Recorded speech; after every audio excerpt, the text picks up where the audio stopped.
Well, hello and welcome to Momentous Live Dorkfest, episode 157. I'm Tristan Jutra. I am Tasia Custodi. Who? What? Back by unpopular demand.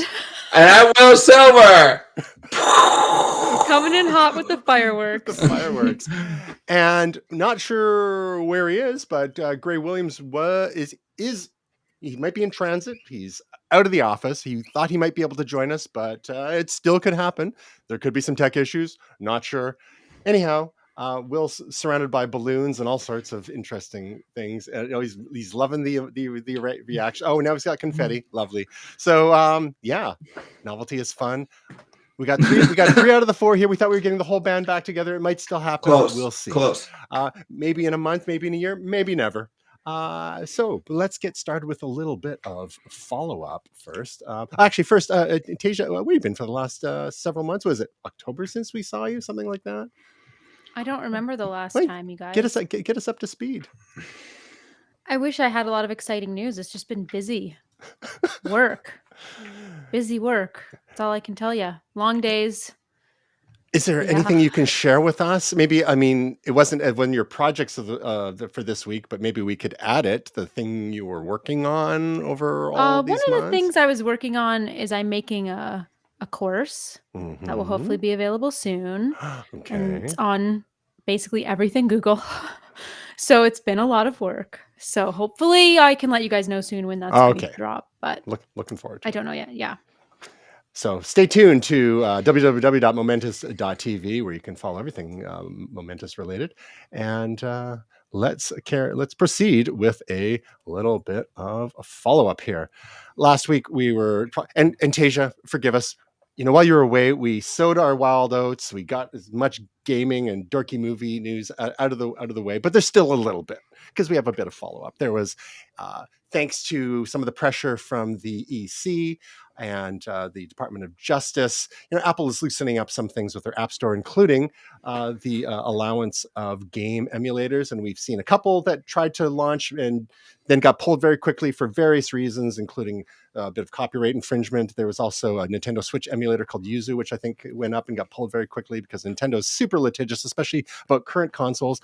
But as I texted our group chat earlier this week, the Delta game emulator is now available from the App Store for your iPhone. It used to be, one of the things is that it's actually pretty high quality because it's been in development for like 10 years. You could access it through, through jailbroken iPhones. It's the developer behind GBA for iOS, so Game Boy Advance for iOS, which is an open source emulator.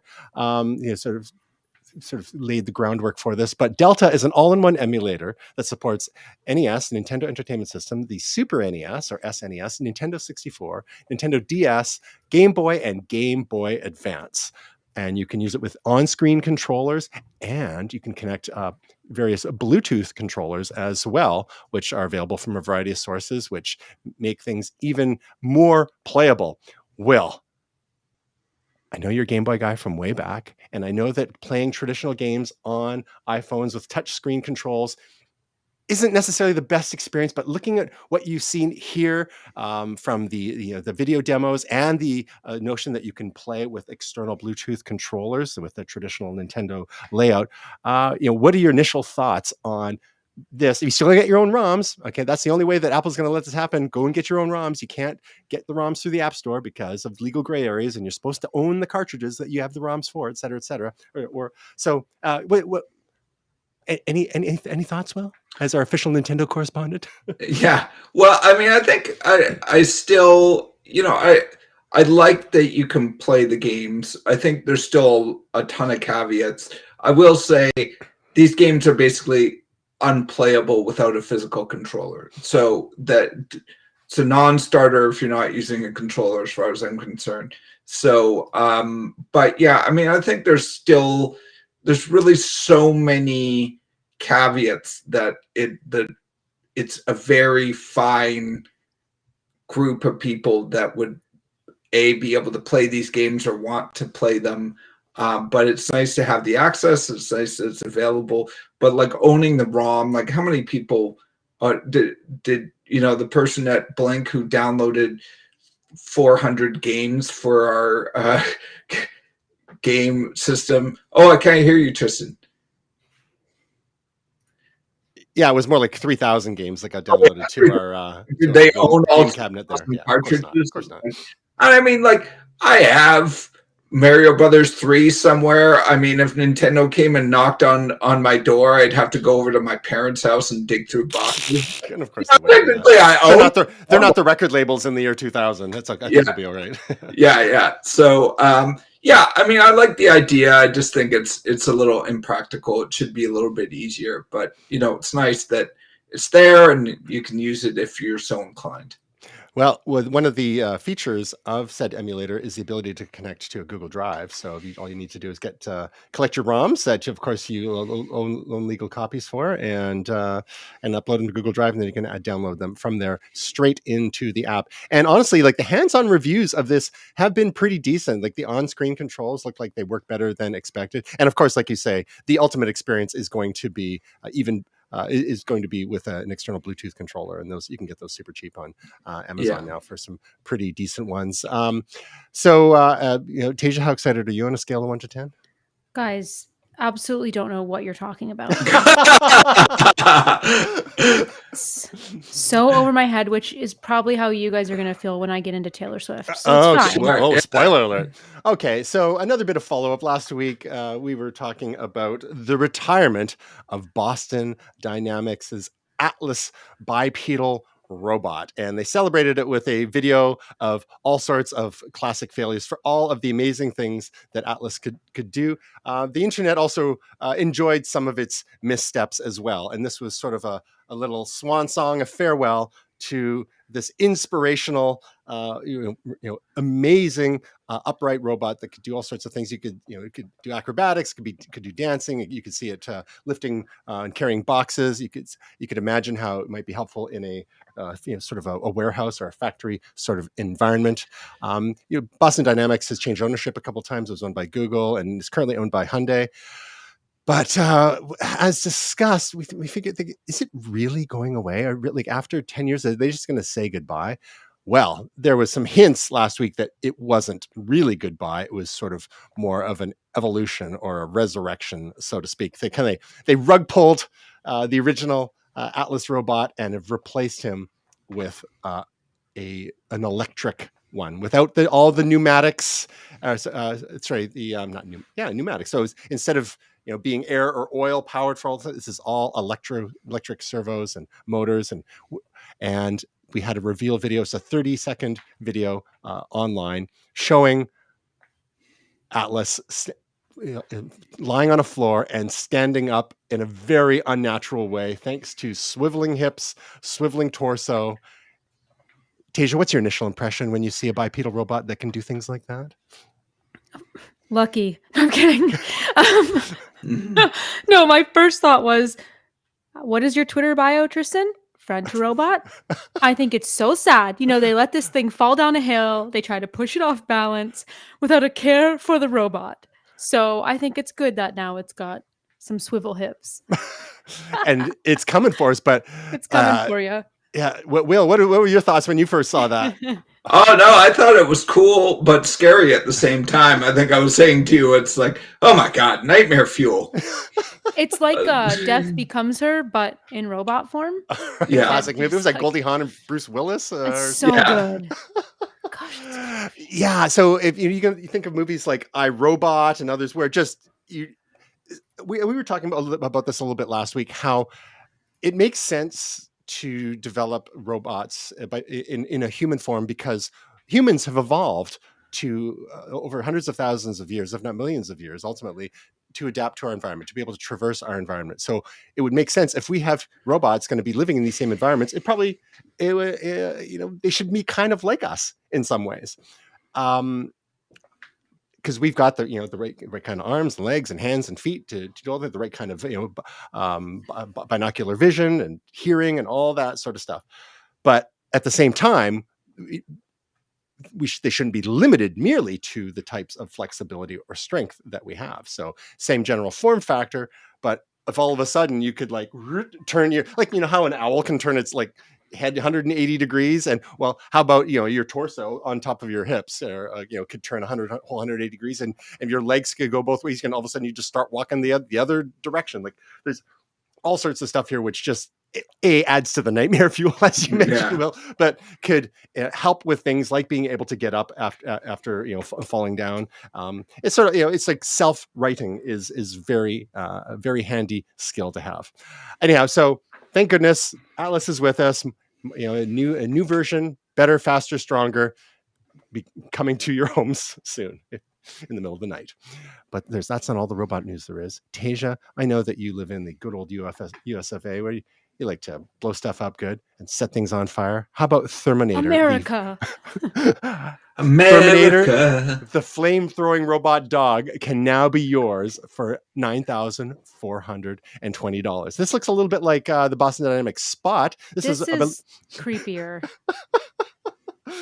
A remote controlled, outfitted with a flamethrower, and it's said to be designed for wildfire control and prevention. So when you're doing controlled burns, agricultural management, ecological conservation, entertainment and special effects, and snow and ice removal. Although according to Gizmodo, it says it also may seem like it'd be especially good for committing mass arson. Right. Or murder. Will, I know you've always wanted a dog. Yeah, not this kind of dog.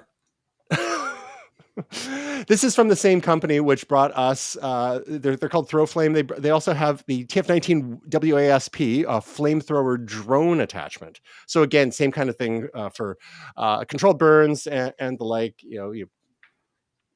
But why does it have to look like a dog? Well, for traversing the landscape, back to the robot dog here. Like, it's also got the laser pointer for some reason as well. It has the LiDAR vision, for navigating smoky environments. Again, this looks like apocalypse sort of stuff, but I don't know. It's awesome.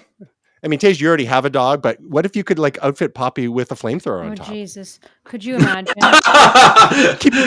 You could keep away the porch pirates. She's such a spaz too. Oh my God. It'd be great security protection when I'm out on a walk with her. All right. Well, moving on to some other updates. We've talked a few times about the Ray-Ban Meta smart glasses, originally known as the Meta Ray-Ban, or the Ray-Ban Stories. It was a collaboration between hallowed glasses manufacturers Ray-Ban and Will. I know that you and your wife are Ray-Ban's aficionados yourself, and we've talked about the second generation, and the AI features have gotten added. You can record video. You can take photos. There is a smart assistant. The cool thing with this latest generation is they're continuing to add features with software updates. So with the latest software updates, they're getting video calling, access to Apple Music, and there's a new style. So we had the traditional Wayfarer style, and then there was a second style that's available, but now they have a third style available for those who want just a slightly different look. And of course, all the brains are held in the arms, also known as the temples of the glasses. Multimodal AI, which they have been talking about since January, I believe, and doing some limited testing with, has come as well. So you can ask the glasses what it is you're looking at. That could be handy for tourists and the like. Tasia, as our official Momentous AI correspondent, do you think? I know on AI Name the Show, we've talked about some of the other AI, and as well as here on Momentous Live, some of the other AI devices that have been teased and have been coming to the market slowly but surely, including the Humane AI Pin and the Rabbit R1, which just had a big demo today.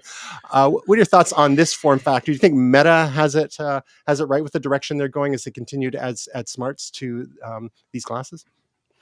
I think that's the big differentiator, is them having that classic Ray-Ban, because hello, I say this every time, we can't talk about them if we don't talk about Google Glasses. Like, did I hallucinate Google Glasses how many years ago now? And it just was way too before the time. The look wasn't there. The world was not ready. Okay. And they were much more limited in functionality, to be fair, as well, too. It was a different sort of right, but they never kept. So were these when they first came out. I mean, Yep. they never kept it up because they weren't received. Mhm. So I think it's just a different time now. And I don't know, guys, I have mixed reactions on this type of wearable, to be quite frank. Same with any type of pin or aesthetic wearable, if you will, because I don't love the idea of everybody just walking around recording from their eyes. It's a bother to me. But then you could do your live streaming and vlogging right from your glasses. I Do your thought video about calls it. standing in a mirror. I thought about it when we were at the very last Coyotes game. Mm-hmm. I thought, this would be a perfect application because I didn't want to be my face in my phone the whole time. I wanted to document it, but I wanted to be in the moment because I'm there with the crowd, like doing a final send off. So I was thinking to myself, oh, this would be the application for whether it's Meta or the original Google Glasses would be this, where you could just record what you want to record, the celebration and the thank you to the fans, and you're still in the moment and you're capturing it with whatever direction you're looking at. So I'm torn. Well, with so many of the so much of the discussion around the AI native devices, such as the Humane AI pin, the idea is so that we're not staring at our devices the whole time. And Will, I know we've talked about the Rabbit R1 as well as but it's another device you got to hold in your hand. And if you're trying to, like Tasia says, if you're trying to stay in the moment, how do you feel as they about the form factor? Being a Ray-Bans wearer already, and you can get these with tints or untinted, just like regular glasses, or the transitions lenses. They're less obtrusive. Some people won't even realize they're not just regular Ray-Bans. You don't have to be recording all the time, and if you are recording, they will be. They will have a little warning light on to privacy light or whatever you want to call it.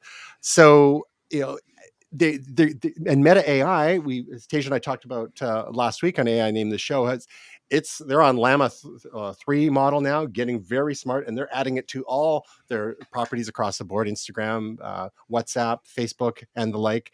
So it's getting to the point where we, of course, ideally we'd want something like Siri or Google Assistant in our devices, but Meta AI is as smart, if not smarter than those. So you got it all on your face. What's it going to take to get you into a pair of Ray-Ban Meta smart glasses? Well, they're just getting better. I'm sort of with Tasia on this. I don't love the idea of people recording stuff. I mean, I guess it'll eventually happen. I always find it weird when I'm walking around and there's like a motorcycle recording everything too. I don't know. I just don't love it.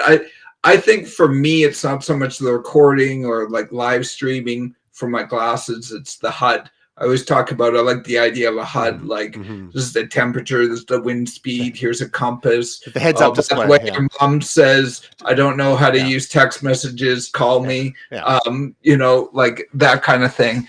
And these don't have that. So that's no.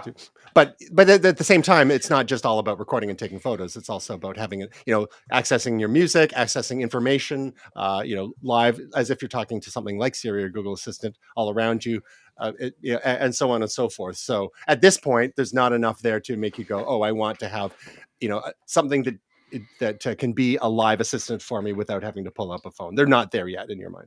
Correct, sir. All right.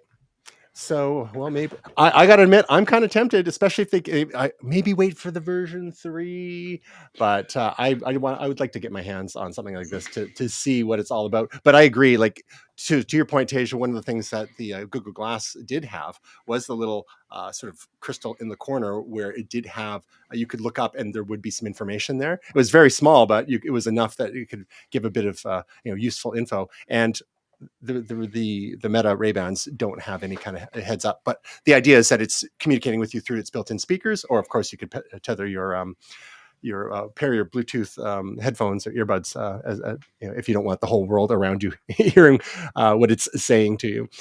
In other Meta news, we've got Meta is opening up its Quest OS, which is the operating system powering its Meta Quest augmented reality / virtual reality headsets. They're opening up to third parties, including ASUS and Lenovo. Hopefully, we are hoping to have Gray here today as our VR AR official correspondent to talk about this. But in short, the idea here is Zuckerberg is really trying to position the Quest OS and the Meta Quest platform as the Microsoft to Apple's approach with the Apple Vision Pro. Apple Vision Pro, typically being a fairly walled garden, as similar with to Apple's other devices. Whereas, say the Microsoft Windows platform, any like with the, unlike the Mac, you could get PCs with running Windows from all sorts of manufacturers. Mac OS, you got to run it on a Mac, and so similarly, Vision OS can only be run on Apple Vision Pro, and there's only one device so far. Tej, I don't know if you've been much of a VR AR user to date.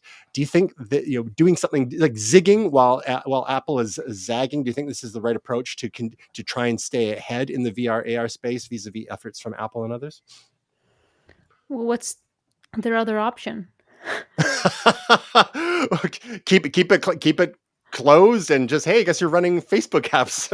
I mean, they've got their whole the Meta Horizons and all that. There's lots there, but the idea is that you don't have to only get buy Meta hardware. So they're licensing the operating system, kind of like Microsoft licenses the operating system. You say you can run Windows on more than just Microsoft PCs, and Microsoft PCs are a recent sort of addition to the whole landscape in the last 10 years or so with the Surface line. So the idea is here to just like open it up, kind of like, and same with like Google and Android as well. Like there's tons and tons of Android handset makers, smartphone makers. But do you think this is even necessary? I mean, Meta already had the lead. Like, this is, I assume, to extend the lead strategy-wise. Do you think this is a smart play, or should they just? I just feel like they're trying to take a chokehold. You know what I mean? But I don't know, and maybe they know something we don't about the competition. But yeah, I mean, I have a hard time with like the VR AR world because it just I don't love it, to be honest. In general, like I understand the push for it, and I understand there's specific niche applications, but I just find in general we're all so addicted to our technology as it is that I fear for people that maybe aren't as social. It's just a whole other ball game now. One of the killer apps for the Meta Quest so far has been gaming, and so I've got to just stop the audio there. There's a video about Meta. There also there's another video from Mark Zuckerberg because they're talking about the Quest OS, but also Horizon OS. And I don't know why we're seeing two different names, but you notice how like in a lot of videos lately, people are like holding their like lav mics in their between their fingers now, and that's like a people have been doing on TikTok for the last year. So it's like it's gone full normie status when you've got Zuckerberg doing that same kind of, hey, it's like, hello, greetings fellow kids, as he's holding. He knows his audience. Yeah, exactly. Now apparently gaming on the Meta Quest is lots of fun. Gray's done some of that. He's got a Meta Quest 2. On the Apple Vision Pro, people are saying like the cinematic experience is wild. The collaboration experience is evolving, as we talked about a few weeks ago, where you could have collaborative whiteboards and you can see other people with their virtual avatars, like not cartoony, but like looking more and more like them, getting, still trying to cross the uncanny valley there. But I wonder if, just as Windows has been more dominant in gaming, thanks in part to the ability of people to customize PCs optimized for gaming, by keeping things open and letting the various device makers, customize and tune things as they see fit. Will, as someone who has done, a bit of gaming, casual and more serious on consoles and PCs over the years, if you had to choose a VR AR platform, if that was the kind of thing you wanted to strap to your face and have an immersive gaming experience, would you be more inclined toward a closed Apple ecosystem where your options may be limited, or an open Meta ecosystem where you can choose from a variety of hardware makers? I think I'd probably be for the closed, just because I'd want more control over that. It scares me as is. I don't want it open sourced. Well, they're not open sourcing per se. I know. Just like Windows isn't open source, it's just allowing other because you used to game on your PC, right? But now it seems like I still game on my PC. Right. Yeah. So, do you not appreciate the ability to get gaming PC hardware from any manufacturer you choose, or are you leaning more toward like the console experience, say like with your PlayStation 5, where it is that more closed environment? I think it's better with a closed environment, to be honest with you, because you can make sure stuff works and is optimized. So you're not messing with drivers. Not messing with drivers. Gotcha. And to be honest with you, like things go cross-platform, but a lot of times the games that are cross-platform, like people know they're more PC games, or they're developed for the PlayStation first, or the Xbox first, or the Nintendo first. So yeah, I prefer customized experiences for the hardware. Now, one of the key demos that Apple showed off for the Apple Vision Pro was an intimate performance by Alicia Keys. So you know where I'm going to go with this, Tasia. If there were VR or AR concert or intimate performance experiences from a certain singer-songwriter of whom you might be a fan, and it was available on one platform or another, would that sway you toward one platform or another based on the availability of said content? No, I think of it like the streamers right now. Like, I canceled Disney Plus last year because there was nothing on it for me. And then, of course, they bring the whole extended Eras Tour Taylor's version to Disney Plus, and it's like, frig me. So, are you a subscriber again now? Well, I'll answer that question off air of how I'm going to stream it this coming year.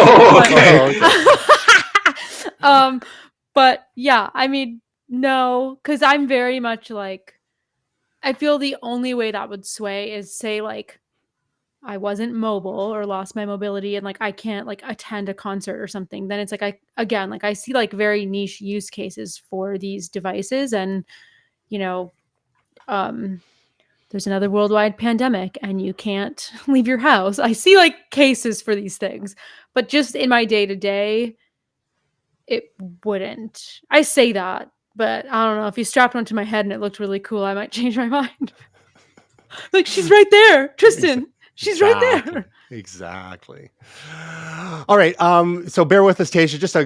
There's a couple quick bits of other gaming news. Will's going to speed run through it. But, I am.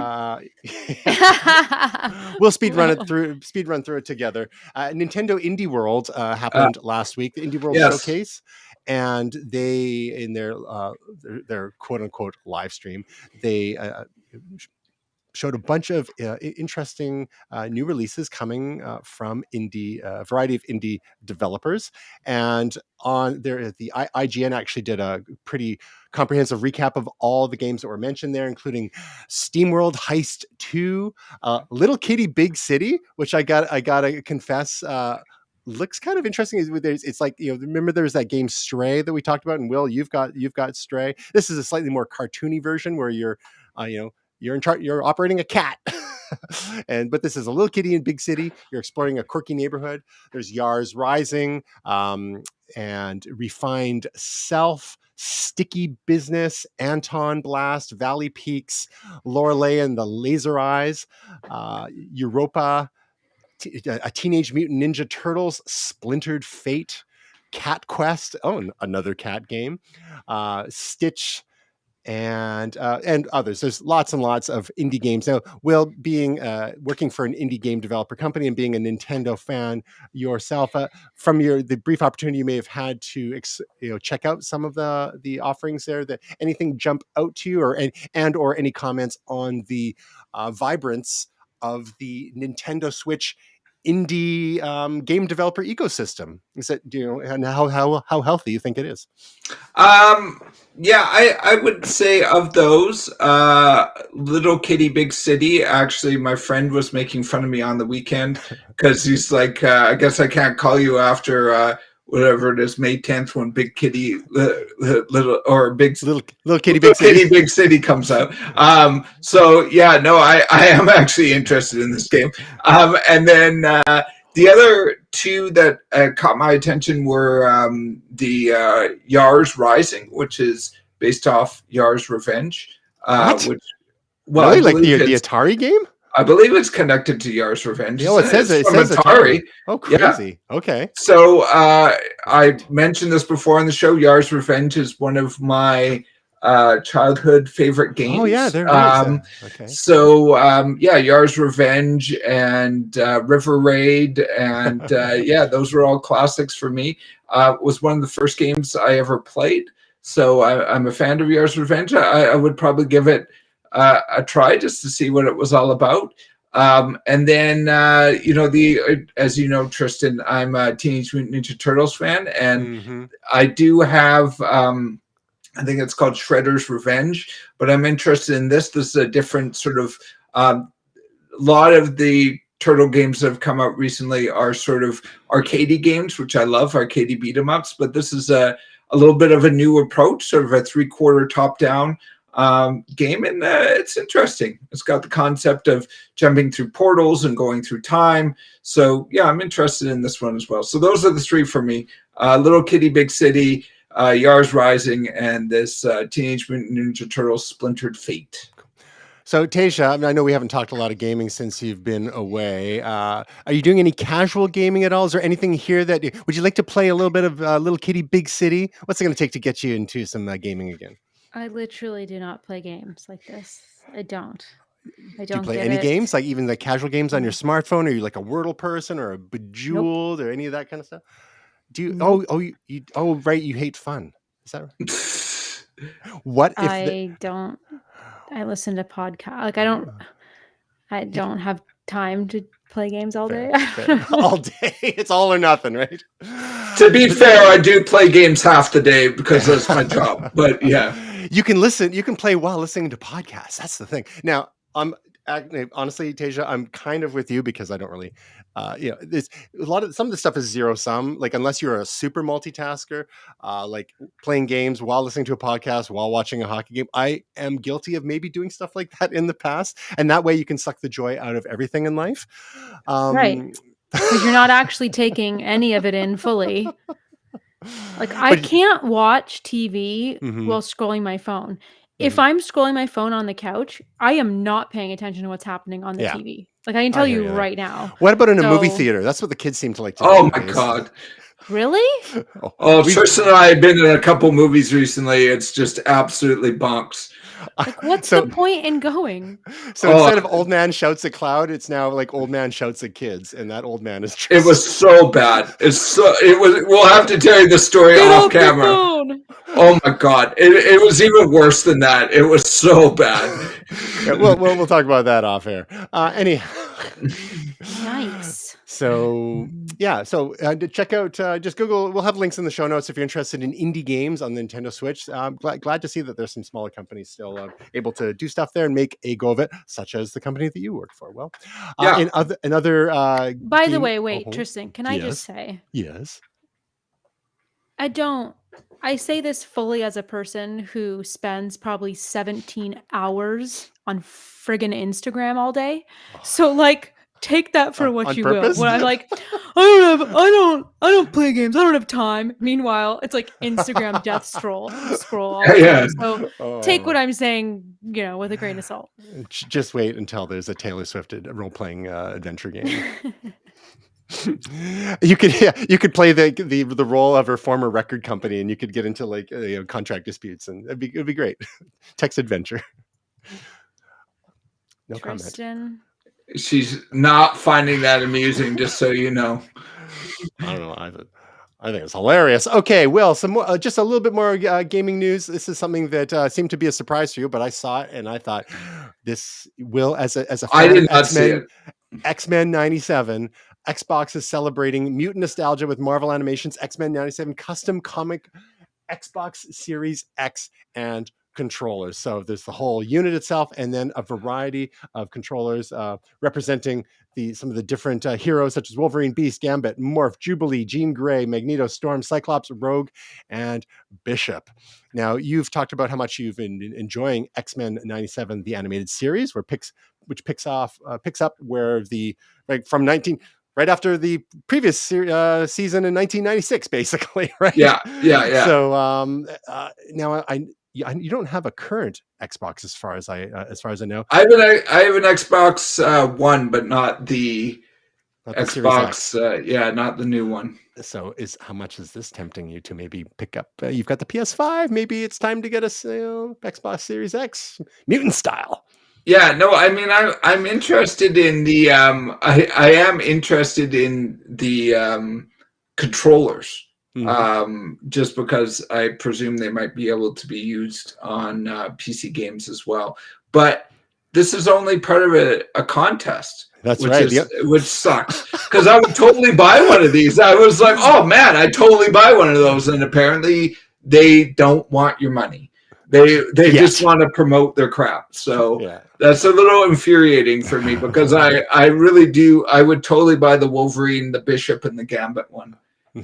So yeah, apparently these are only available as part of a sweepstakes. So you can enter the official Xbox sweepstakes, which will run starting yesterday, April 22nd through Sunday, May 19th. So you got to spam the contest entries there. Will I suspect they'll probably release these to retail eventually. Well, they put a lot of work into them. I mean, like, they did the graphics and the blister packs, and they're just it's just part of a contest. It seems like a lot of work. Tasia, in your product purchases, gadget purchases, what have you, whether it's, like phones or cameras or other devices over the years, have there been anything that you've either succumbed to or at least been tempted by, even if you've owned something already and then like a new special edition comes out that is related to something that you're already a fan of, be it in pop culture, music, or otherwise, or sometimes even just like a special edition color? Anything you can think of that's that you've jumped on because there was finally like a version just for you, or maybe that you already had one, you're like, I got to get this one too? I don't think I've ever bought like basically a duplicate device, but in a different color. I think I'm more of the route of like when Apple was doing all kinds of color schemes back in the day. I mean, I know sometimes they still do, like, that would get me, but not in terms of like, oh, I need it in this color now. Like, it wasn't like that if I already had it. Does that make sense? Yeah. How about like an LP on purple vinyl? Oh, I'd be all over that. She knows what I'm talking about. I know what you're talking about. Nope. I don't even buy, like, it saddens me because I used to buy physical CDs all the time up until a couple of years ago, but I still buy full albums digitally. Like, I'm not a big streamer person. I buy the album, but like, I recently finally stopped buying like the physical CD because it's like, besides my car, I have nowhere to play it. And like, as much as I'd love all the variants, I don't do it. Well, speaking of variants, Deadpool and Wolverine, another trailer has dropped, and I think William is excited about that. And we learned a little bit that maybe the Wolverine in this movie is a quote unquote variant, as there's some hints as to the TVA, the Time Variance Authority, in there. And Tasia, we know you're not normally a big superhero movie kind of person, but how about Merry Christmas to my eyeballs, Mr. Ryan Reynolds? Yeah. I love Ryan Reynolds. I'll watch almost anything he's in. Will you be seeing this one in the theaters? Also, Deadpool is hilarious. Yeah. So probably like this is something Brett would definitely want to see, and I'm down for it. Nice. Will's probably shocked and surprised that I didn't throw to him first on this one. I am. I am, but I'm pleasantly surprised because Tasia wants to see it, so that's great. So what from the additional detail, it's tough because I know we want to be as surprised as much as possible when we see movies like this, but Will, did you watch the trailer? I did. And what are you optimistic? Are you concerned about what we're seeing here? This is the first R-rated Disney sort of Marvel Cinematic Universe movie, whereas all the other ones were PG-13. They leaned into the F-bombs even in the trailer as well. I mean, I hope it's not just like they're doing it because they can and like it's gratuitous kind of thing. And hopefully it's just like it all suits the story. What are your where are you at right now with the anticipation of this movie? I'm still really keen on it. Yeah, I have some concerns, some based on nerdy stuff. But overall, I am very keen. I'm still looking forward to it. I do wonder. I think my biggest question mark here is how they're going to tie it in with the TVA and bring them into the Marvel Cinematic Universe and all that kind of stuff. There's other questions I have based on things that I know that I probably won't spoil, but and they may not completely turn out the way that they do in the comic books. So I'll probably keep that to myself unless you guys really want spoilers. But yeah, I mean, I think I am still hopeful, but they really are going to have to do a lot of heavy lifting connecting all the dots here. So let's see how they do it. And it comes to theaters July 26th this year. So not long now. Seems like only yesterday we saw the initial teasers in the living room with Ryan Reynolds and Hugh Jackman. Yeah. But that was probably 2 years ago at this point. Yeah. So yeah. Maybe Tasia, you'll be in town. We can see it all together. Huh? That would be awesome. Come to Vancouver, Tasia. All right. Tristan knows my rule. If the Canucks make it to the Stanley Cup Finals, I'm to Vancouver. Nice. And another Will Silver movie trailer news. Transformers 1. I had no idea. I had no word of this. Can you describe for us what is Transformers 1, Will? And who asked for this? It's a prequel. It's about the start of the Transformers. It's set on Cybertron, which is the home planet of said Transformers. It is an animated movie, and it looks like a lot of fun. It's got a lot of big name. I think if you do an animated movie, the lead actor has to be named Chris. Yeah, it's so Hemsworth has got this one. So Pratt had Super Mario Brothers movie. Yeah, and now we got Hemsworth. When is Chris? What's Chris Pine doing? I know. What is Chris Pine doing? Holy moly. Well, he did the Dungeons and Dragons movie last year was pretty good, to be fair. But, I heard mixed things. I want to see it, but I heard somebody say it was awful, and you said it was good, and someone else said it was mediocre. My D&D loving brother-in-law loved it. So okay. That's who I'm going. So we got Chris Hemsworth, Scarlett Johansson, Keegan-Michael Key, Steve Buscemi, Lawrence Fishburne, John Hamm, Brian Tyree Henry, who I can't place at the moment. But so yeah, some decent. He's in Atlanta, and right. Yeah. He was great. He played the hip hop artist in Atlanta. Yeah, and he's been in a bunch of other stuff since. So it's animated. I mean, like the Transformers movie, other Transformers movies. I mean, they're mostly CG as it is anyway, so it's not like that. This is all that much different. Yeah, but this feels a bit more kid-like, with given the dialogue and stuff. Well, the animation's a little bit more kid-like. I think the dialogue is more fun. I don't know if it's kid. I mean, it might be, but I think it's just more irreverent. I think that's what I would say. That's not before they mature itself so seriously. Yeah, I just don't think in some ways, I like some of the live action Transformers. I have two problems with the live action Transformers. First of all, sometimes it's almost too serious. Everything is freaking serious and life and death, end of the world, and all that kind of stuff. And there's no fun in it. And the other thing is it drives my wife crazy, and I agree with this. Is that after a while, it was cool when they first did the first Transformers, but I don't love the character models of the Transformers. They're just like shards of metal, put together. They don't look like the car. They don't look like people. They just look very metallic and robotic. And, the other thing with the fight scenes is because of that, you know how when you're a kid, it's like you have Transformers and you're like, whoa, and they're doing this delicate, Jackie Chan, slow motion kung fu, but really all you're doing is and that's what it's like. It's together for those listening. Yeah, they're just jamming together. All you can see on the screen is two metal objects slamming against each other. I don't know. I still like those movies, as you know, but I think it's time to have a fresher approach on the Transformers franchise. And I'm happy to see this animated version that seems like it's a little bit more fun. That's just my take on it. The world seems to, at least the world I follow, my little slice of nerdom, seems to really like this trailer. So I don't know what you guys have seen about it, but I think it's kind of interesting that we join the story when before they've actually got their transformer powers. So they're just basically robots that haven't learned to transform yet. And then when they do, hilarity ensues. Yes. Tej, I can tell you're super excited by the notion of that, and you'll be seeing that right after or before. When's it coming out? Do we have a date? Yeah, I don't see a date for it. Oh yeah, September 20th. So we'll get Deadpool and Wolverine out our belts, and then Tasia will meet you at the theater for Transformers 1.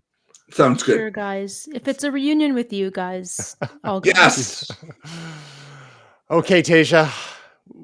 Just before we get into our momentous picks, there's a related story to do with your queen, Taylor Swift.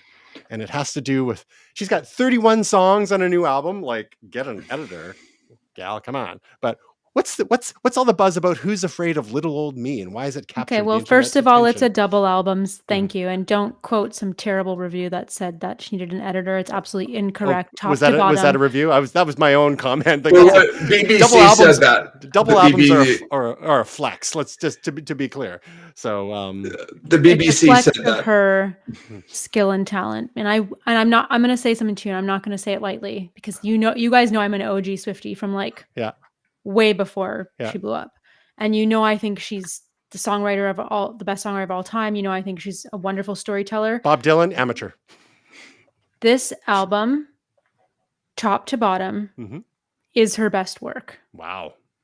And I don't say it lightly. Like, I really, truly am telling you, it's incredible. So anyway, what makes before we get into it, what makes it incredible compared to her other work today? Yeah. So I've been asking myself that, like, how, I thought, as an example, because I've always thought she's exceptional with her visual storytelling, whether it be based in reality or not. And when Folklore and Evermore came out during the pandemic, those were two albums completely based in lore. Like, they weren't anything from her real life or anything like that. And I thought, man, she really has taken up the lyricism to the next level. And I thought, I don't know, how do you even top that? And I think the difference with this, the anthology, which is the whole double album, the 31 songs, is it tells a complete story, it captures the moment in time perfectly, and all of the feelings that go with love and heartbreak and pining and wanting and fantasizing and anger and being okay at the end. Like, you get closure at the end of it. Like, it's very difficult to explain, and the lyricism is just exceptional. And she's painted some imagery in our minds that, so much like this story, painting these images, a lot of the visuals for this album and a lot of the lyrics in this album are tied into being in a cage, or being trapped, or being in an asylum, or being put away, which, by the way, harkens to some lines from her last album. So we've all kind of decoded some of the meanings there. But this particular song is actually one of my favorites. I mean, to be fair, 28 of the 31 are my favorites, so it's really hard to say. Okay, so we're back to Who's Afraid of Little Old Me now. Yeah, the song is called Who's Afraid of Little Old Me. And it's really funny that this one line is the one line that went viral, because there's so many good lines, not just in this song, but in all her songs. But the line from this one is, "You wouldn't last an hour in the asylum that in the asylum that raised me." And basically the whole song is essentially this anthem of she really feels like people do a really great job of building these stars up, building artists up and building writers up, just to tear them down. And it's kind of ironic when you see some of the reviews for this album, and a lot of mixed reviews, and it's this is what she's saying in the music, people, listen, you build them up to be we've reached our limit now. Well, you built it up, and so that's kind of the message of the song. But anyway, that line became this whole meme for people online, you wouldn't last an hour in the asylum where they raised me. And then they have these funny pictures of one was the school in Glee. One was like Carrie Bradshaw's apartment. From But Sex and it's the all City, these yeah. funny things like, nostalgia kind of, which there's also a hearkening in the album to nostalgia in different levels. Aeropostale retail store. Yeah. So it's just kind of this really Ticketmaster funny queue. thing. Like, yeah. So yeah, exactly. You wouldn't last an hour. Exactly. So it's just kind of funny that's the meme that went crazy. I mean, my whole Instagram is just every song. I mean, I just scroll. It's just every song is trending on. It's just crazy. Mhm. It's crazy, you guys. So how many albums has she got now? This one's TS11. Wow. Her 11th album. So one might, in good faith, ask, how many breakups has Taylor Swift had to be able to write so many breakup songs? And my answer to that would be that sounds a little bit misogynist because not all of her work is about breakups. Not everything is misogynist either. It's just an honest question. There's a lot of breakup content. Didn't mention sex or gender. Would you ever ask that about a male artist? If they had a lot of songs about breakups, perhaps. I honestly, because we're when one is middle aged and one has been in like a 30-year relationship, that sort of content doesn't resonate as deeply anymore, of course.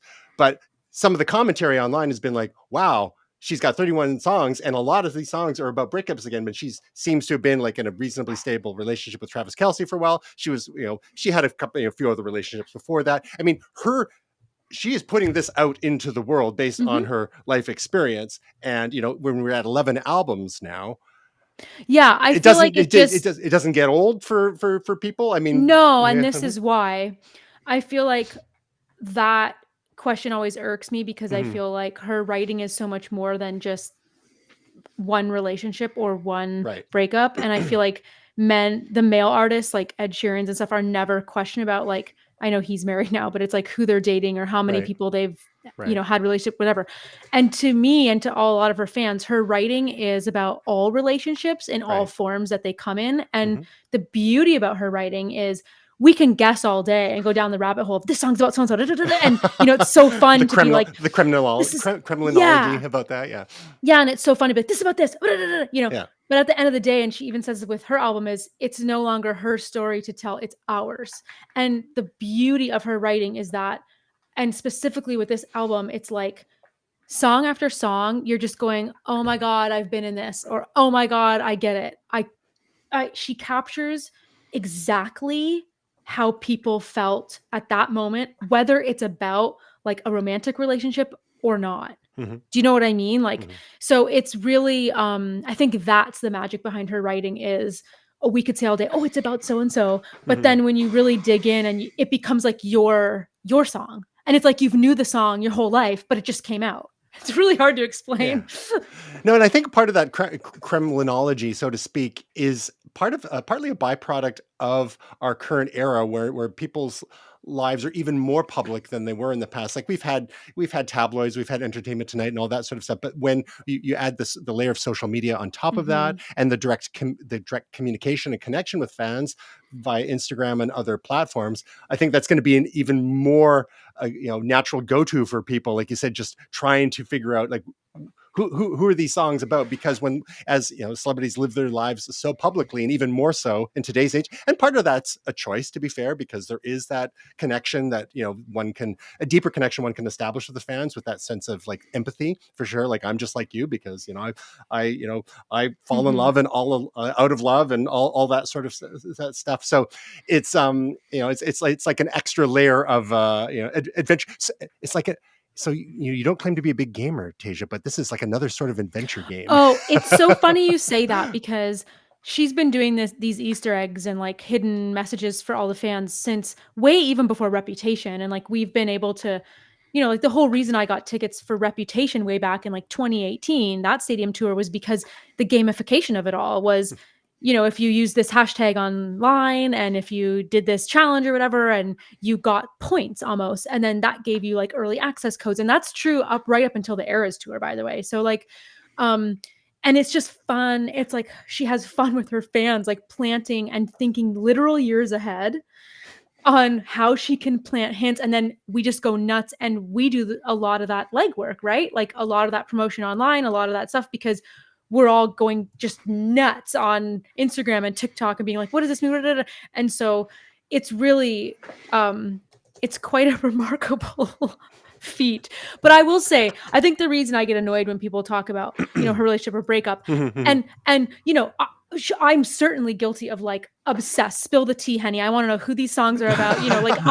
So I get it. Yeah. But it's like, I think the reason I get annoyed when people, it's almost like the easy way out. They're dumbing her talent down. They're dumbing her skill down. They're almost weaponizing it. And for someone to, like we've all been through these similar situations in life. None of us write about it and none of us put that out there in the world. Right. Yeah. So like, it's kind of this remarkable vulnerability. And I think that's the difference of this album to me. She's always been vulnerable in her writing, but it's the maturity to this vulnerability. And you just go, she's saying the things we think, the inside thoughts, the inside our head thoughts. She just said it, and then put it out in the world. And I think that's like the wow to me.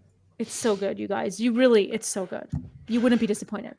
So given that we're kind of been back and forth between that particular story about the song and the album itself as your momentous pick this week, now there are a few variations of the album. We've got the anthology digital album. There's the vinyl and bonus tracks, the bonus track, the manuscript. There's the CD and bonus track, the manuscript. And then there's the standard digital album. And then there's also a bracelet. So are you able to share with us which of these variations that you decided to indulge in? Yeah. And then there's also different color vinyls. Even better. Yeah. So anyway, she always does these variants and people get annoyed with it. It's like, then don't buy it.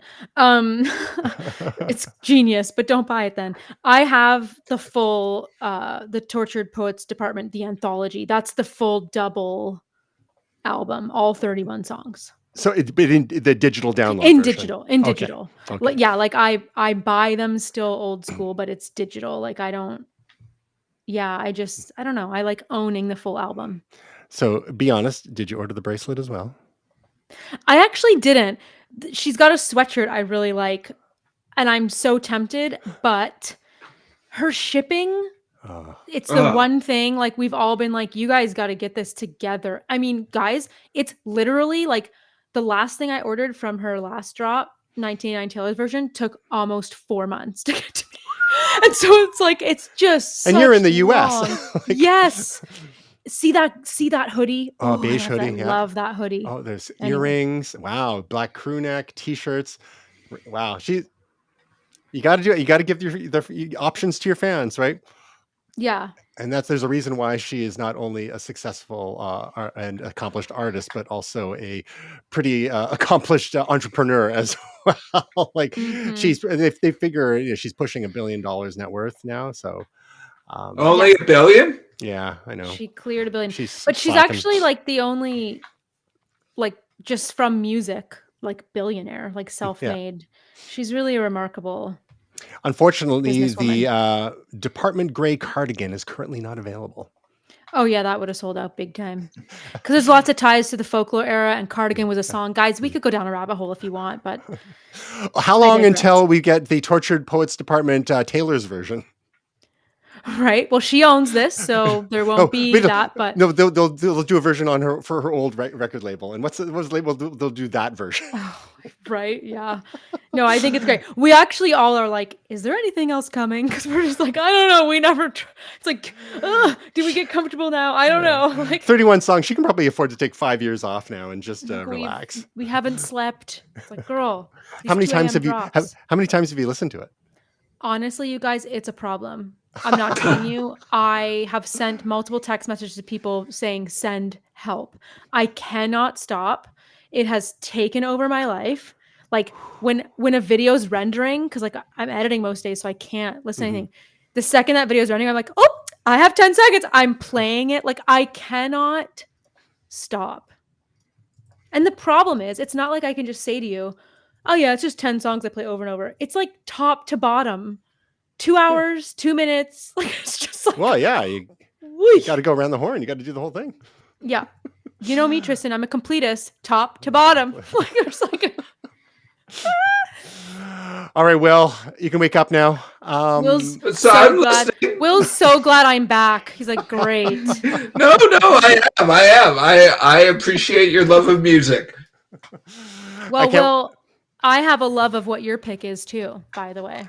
Okay, so I was actually waiting on this until you came back, Tasha, because so there's a bit of a story here. So get your coffee ready. It's not a huge story. So you guys might know I've had some head injuries, and also I've been developing some headaches, and I'm not sure if it's the head injuries or a little bit of post-traumatic stress, but I've been getting a lot of headaches from sound. And my wife is a fan of your videos, Tasha, and she saw that you mentioned these in a video about travel, I believe. Yes. So she watches probably 75% of your videos. Not all of them, but you know, girl. she watches a good selection of them. So I've been having headaches off and on, and actually, you know, one of my big loves is live sports, and I was having problems in the stadium, especially like people. One of my big problems is people yelling and I can't see them. I know that sounds funny, but voices that I'm not expecting. And so, you know, people are like, "Hey, go Whitecaps!" And I'm just like, "Oh!" I just want to punch them in the face. I'm like, "No, it's in a stadium. It's okay. Just relax." So actually, these are really good. I have two different kinds. I forget the name of them, but I have the ones that are more for music listening and ones that are more for sleeping. So the ones that are for music listening are actually pretty good for Whitecaps games. It cuts out a lot of bassy sounds. So any big like stadium, huge you know, music pumping and people yelling behind me, but I can still hear my friends talking to me, and we can be grumpy old men and complain about refereeing and all that kind of stuff. So yeah, no, it's really great. So thank you, Tasia. And yeah, so we know about them because of your video about travel. And now I own two pairs, and Naomi owns a pair as well. And forgive me, did we mention the name? They're Loop earplugs. Loop earplugs. Yeah. Yes, sorry for those playing the game at home. So one of the ones Will's talking about is Loop Experience, and those are the ones that I have specifically for like concerts and live events, because like I have a very similar problem to you, Will, which is when we would go to all the hockey games all the time, it's so loud in there, like incredibly loud. And not only does, of course, my watch goes off, but I have like tinnitus 90 as decibels. it is. Yeah. Yes. And so I feel like I'm either deaf or oversensitive. Like there's no in between for me. And so in a really loud environment like that, it's way too much ringing in my ears. So I was trying to figure out like what to do for that. And I also sleep with like earplugs at night. But I was like, so what do I, so I found them through research online, but the Loop Experience ones, I think, are the ones they're talking about for concerts and stuff, because they do allow noise to get through. Like, so you can still talk to people and hear what's going on, but it's not an overwhelming, like it just dulls that volume a bit. Protect your ears, people. Yeah. Now, I have a pair that Stephanie got me for Christmas. I'm not sure if they're this brand exactly, but they look very similar. If they're not actually, I haven't looked that closely at the case, but the idea is that they go right in and then there's just a little circle on the outside. So they're very unobtrusive. And like you said, Tasia, you can lay on your side in bed and they're not killing you. And then even when you're out in public, you don't have these, you know, big orange foamy things sticking out of your ears, whatever. Yes. I've been wearing ear protection at concerts for years and years now.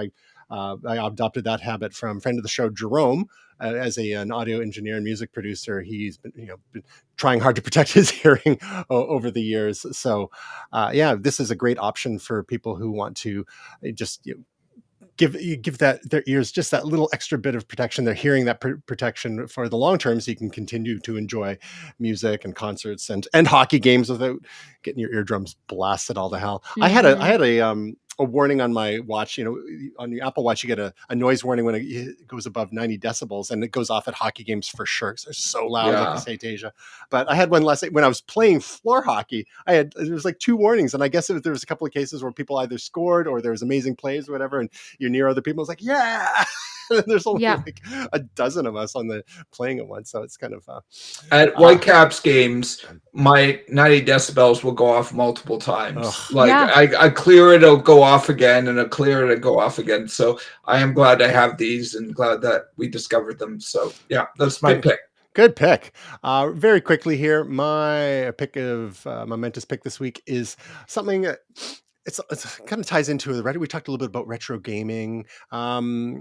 This is an interesting story on maphappenings.com, and it was about some tech with which I was not familiar at all. And it was basically about car navigation. It was an experimental car navigation system that predated GPS. It was a very cool system. It was called the ETAK Navigator. It's ETAK. It launched in 1985, if you can believe it.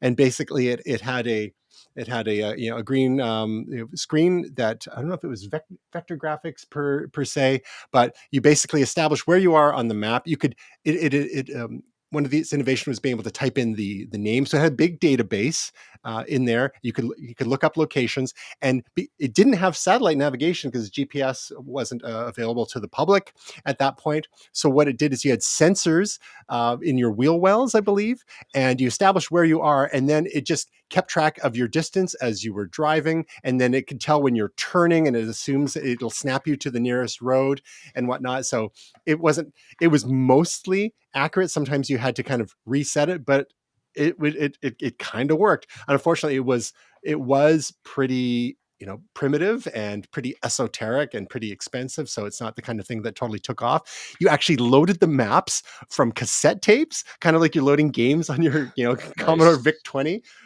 back in the day. Yeah, it was a vector CRT. I don't know. Vector CRT display doesn't make sense. Well, I guess it does. Yeah, it's kind of like a Vectrex, and it's not a raster, so it's like lines and dots. Yeah, the wheel sensors, the CPU, this whole system, $1,400 US at the time, which is the equivalent of about $4,000 today. No GPS. Wow. You couldn't load stuff from CD-ROMs or anything like that because they weren't a thing. And it's not too long a read, but it's really interesting if you're interested in the history of technology. There's these things we take for granted with either the sat nav or GPS devices built into cars, or of course now on our phones with Google Maps and Apple Maps. But this is just maybe a 5 or 10 minute read into the history of a long forgotten but very cool tech solution to a problem that existed, way back then. People still needed to get around, and it wasn't convenient for everyone to be able to use, map books or maps, especially, if you were in a commercial sort of situation. But so it's the story of the ETAK Navigator at maphappenings.com. We'll have a link to that in the show notes as well. All right. And now to our projects, and then we'll land this thing. Well, you got a game for us that what's your involvement in Rotwood? Yeah, so this is the latest game that the company I work for, called Clay Entertainment, is releasing to early access starting tomorrow, and I'm super psyched about it. I'm not a game developer myself, but I am involved in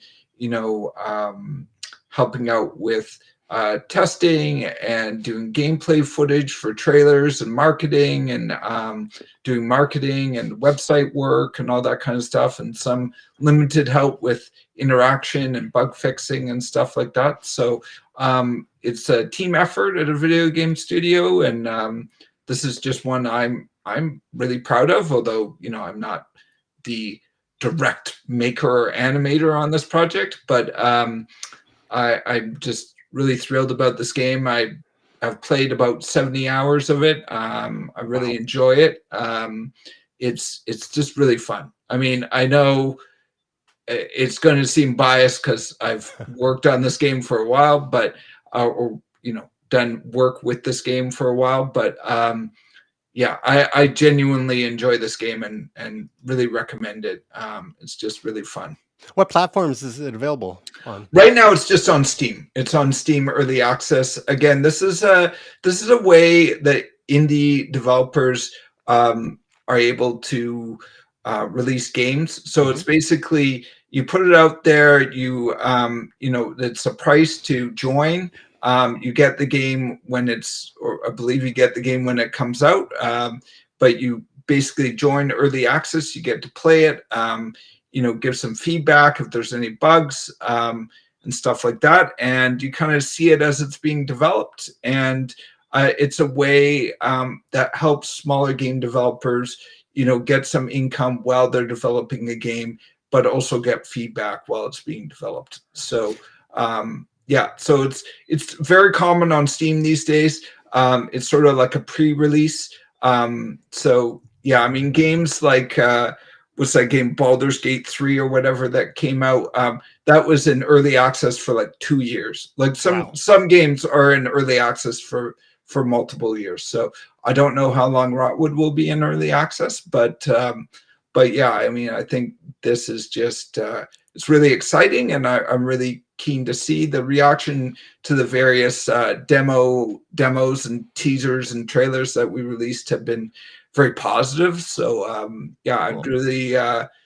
I'm really looking forward to things. This is the sort of the first big game launch I've been part of since I've been in this company almost 2 years now. So year and a half, I guess. So so I'm looking forward to it. So being on Steam, it's available for download for Windows PCs and maybe the Steam Deck too. Does everything on Steam work on the Steam Deck, even though it's not Windows?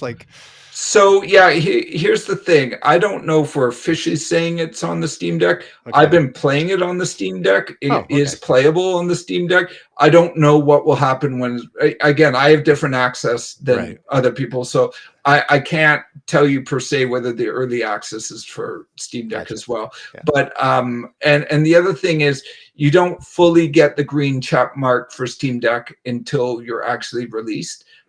Or close to being released, because they have to review it. So it probably, even if you can play it on Steam Deck, it probably won't give the good on Steam check mark or whatever it's called. Gotcha. And just a reminder for Mom, Dad, Tasia, the Steam Deck is the handheld game console that you can download many Steam games to and enjoy them on there.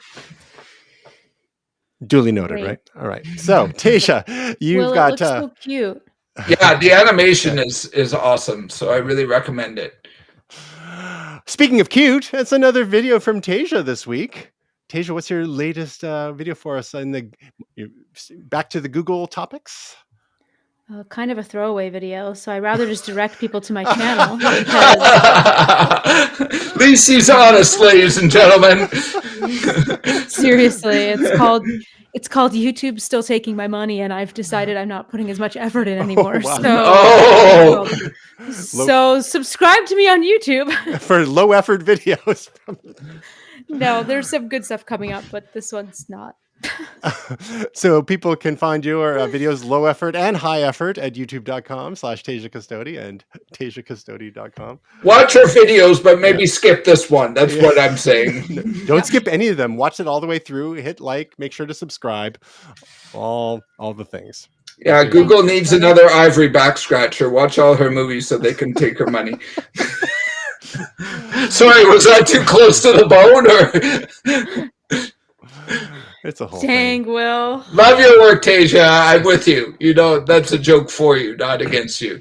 I know. Speaking of the lovely and talented Tasia Custodi, she and I have, as you know, our little side project called AI Named This Show. In our most recent episode, among other things, we talked about the aforementioned Meta recent efforts in upping their AI game with the release of the Llama 3 open source model and Meta.ai, and the sprinkling of Meta AI technology throughout all their most of their platforms: WhatsApp, Instagram, Facebook, and the like. And of course, for our cover art, Will, do you recognize the cover art? I don't know. It looks like Gauntlet to me. Exactly right, because Meta throws down the AI Gauntlet. Well done. Oh, yeah. So you can find out more about our efforts there at www.ainamedthisshow.com. And for more about us here at Momentous, you can visit us at www.momentous.tv. You can see our YouTube videos and hear the podcast episodes and follow our socials, and then follow the socials of all of our team members. All 4 of which someday may be back together again, but most weeks it seems to be 2 or 3 nowadays. So we'll take what we can get. But yeah, we did it. Thanks. It's nice to see you again, job, Tasia. team. I mean, I see you So every good week. to But see it's you. nice to see you. Nice to see you here, and I'm sure Will misses you. I'm sure Gray misses you too, but he's in another time zone at the moment. But oh, we got Big Me. We don't want Big Me. We want. There we go. So until next week, we hope you enjoy the NHL playoffs, and we hope your week is truly momentous. Go Canucks!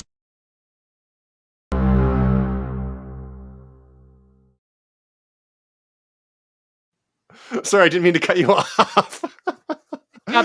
Go what? Oh, did it cut off? Yeah. I thought you stuck it in. There we go. So good. So good. Okay. You off. Okay. Bye. No spoilers. I won't give you spoilers, but I'm gonna go watch it. Me too. I'm gonna go catch up and skip the ads and enjoy the entire game. Oh my God! YouTube, stop fighting. It's okay. Ridiculous behavior.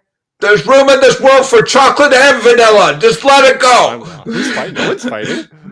I'm just describing the much.